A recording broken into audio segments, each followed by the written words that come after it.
150 kilometre દૂર ચોમાસાનું આગામી 48 કલાકમાં મુંબઈમાં થશે આગમન। આજથી એક સપ્તાહ સુધી રાજ્યમાં હળવાથી મધ્યમ વરસાદની આગાહી। 11 જૂન બાદ રાજ્યભરમાં વરસશે વરસાદ। દૂધસાગર ડેરીનો ખેડૂતોને મોંઘવારીનો વધુ એક ઝટકો। સાગરતાણના ભાવમાં પ્રતિ બોરીએ કર્યો 200 થી 250 રૂપિયાનો ભાવ વધારો। ભાવ વધારો પરત ન ખેંચાય તો આંદોલનની દૂધિત રક્ષક સમિતિની ચીમકી। અમદાવાદમાં 3 સ્થળેથી 4850 કિલો ગાયનું શંકાસ્પદ ઘી સીઝ કરવામાં આવ્યું। એમસીના ફૂડ વિભાગે દરોડા પાડી 31.81 લાખનો જથ્થો સીઝ કર્યો।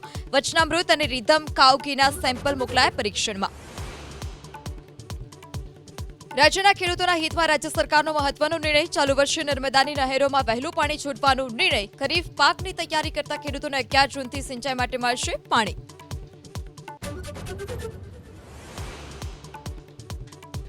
બાજરી જુવારની 100 મણની મર્યાદામાં ખરીદી કરવા માટે સાવલીના ધારાસભ્યએ